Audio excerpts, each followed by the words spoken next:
In 1965, Richard Feynman won the Nobel Prize for Physics and got a bunch of congratulatory letters, one of which was from his former student Koichi Mano. While his exact letter wasn't preserved, among the praise for his former teacher, Koichi mentioned that he himself was working on more down-to-earth and humble problems. You could hear the regret in his voice, the feeling of inadequacy, seeing someone that you aspire to be like, seeing someone achieve great heights while you are stuck working on trivial problems. Every person who's been cursed with ambition has felt this way. I certainly have many times over in my career. I've had former classmates of mine or former colleagues who go on to work at interesting startups and places where they're actually doing great engineering while I'm stuck updating NPM dependencies. Early in my career, I realized that at all times, someone is working on something that is going to change the world. This can be a new technology, a new tool, a new concept, idea, whatever it is. And I wanted this person to be me. I wanted nothing short of the hardest problems that I could work on. I think I just read too many biographies when I was growing up. Like I read stories about tycoons, engineers, geniuses, and so forth, and I thought that I have to be one of these people. So I wanted to work on the challenging problems. I wanted to learn how to configure CDNs. I wanted to learn on that scalable application. I wanted to, whenever there was a difficult problem at work, whenever there was a new exciting project, I had to find a way to be on it. But this didn't mean that I jumped on any project that's difficult. Rewriting a legacy application is difficult, but it may not be prestigious.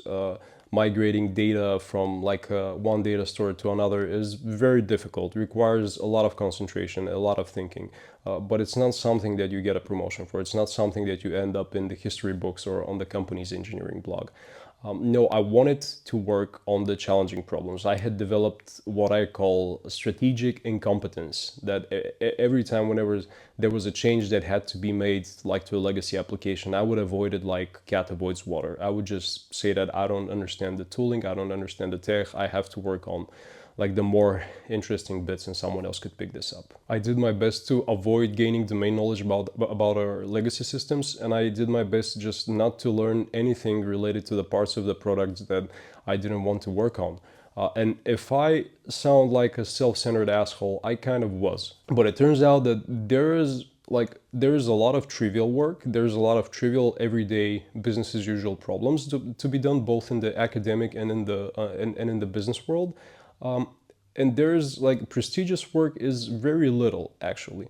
Even when you think about AI companies, there are a few people who are working on groundbreaking technologies and infrastructure, and there are many more who are doing supportive work, like taking care of databases, cleaning data, labeling data, building the UI, whatever it is. But then a few years down the line, life happened, and I realized that someone is working on something that's changing the world, and that person wasn't me.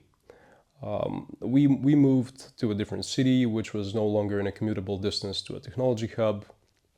I got burned out and I got tired by the startups and the constant hustle and the never-ending spree of learning about new technologies and pushing features out and running after the next investor round.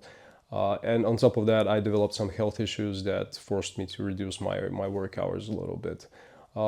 And all this meant that my dreams of working on spaceships and groundbreaking technology and interesting products became a mirage that I'd never be able to reach. And honestly, I felt a little bit bitter. And just like Koichi Mano, I was working on humble and down-to-earth problems. I was building UIs, I was migrating Kafka clusters, I was optimizing cloud costs and doing all this unsexy work that actually keeps the ball rolling. I was busy, I had plenty of work, but I wasn't satisfied with this because I had spent years of my life learning about and reading about complex concepts and all these engineering challenges. I have a pile of technical books that I've read, but it turns out that this is knowledge that I'll never get to apply. I knew all the microservices patterns at the time. I was reading about distributed systems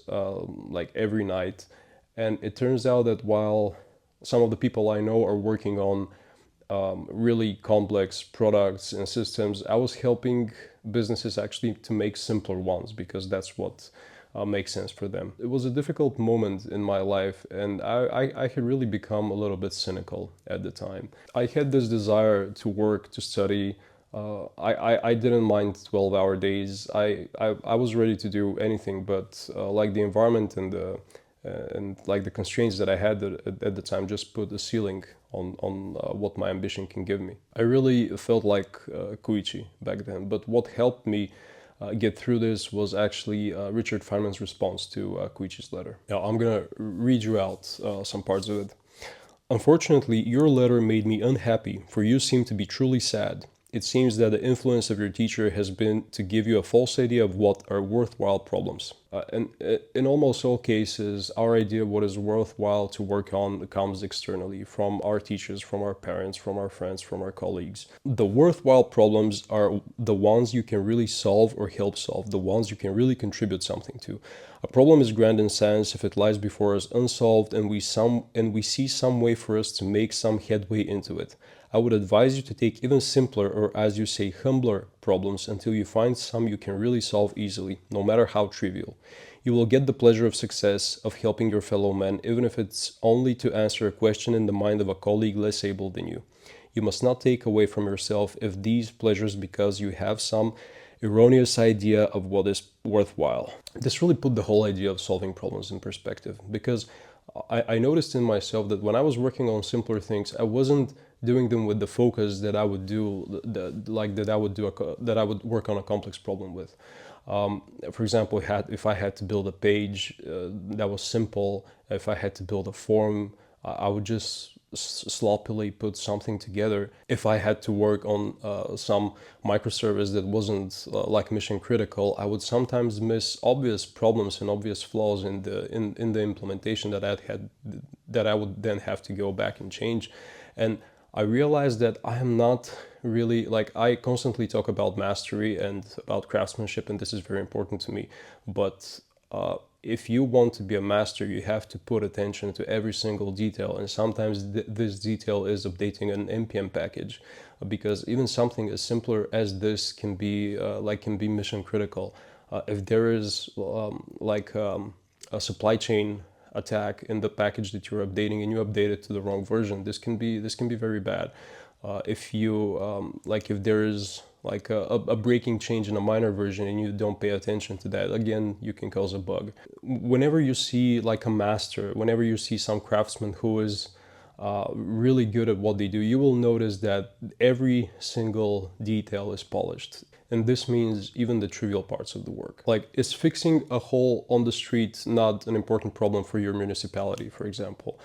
Like, yeah, it's just one hole on one street and in like the whole city, but for the like person who steps into the puddle that happens there every time it rains, like, it's a big problem. Changing the font in the website is not like, this is not going to give you the Nobel Prize. Optimizing one web page is not going to get you promoted, but this is actually something that is going to help the people who are using these applications. If there's someone with a visual impairment, changing it with a more accessible font is going to help them have an easier time reading it. Updating like the performance of this back office application you're working on is going to make the job of one of your colleagues easier, like the person who has to work with this app every day. No problem is too small or too trivial if we can really do something about it. Anything in our power to reduce the entropy in the world is something that's worth doing. You say you are a nameless man. You are not to your wife and to your child. You will not long remain so to your immediate colleagues if you can answer their simple questions when they come into your office. You are not nameless to me. Do not remain nameless to yourself. It is a sad way to be.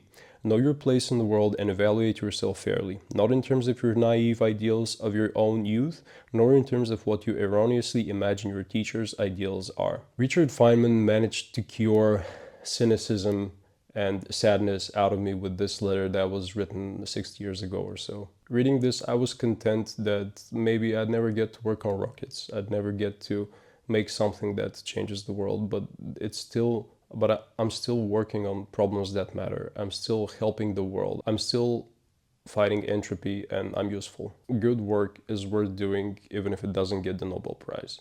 And someone somewhere is working on something that's changing the world, and it's fine if that person isn't you.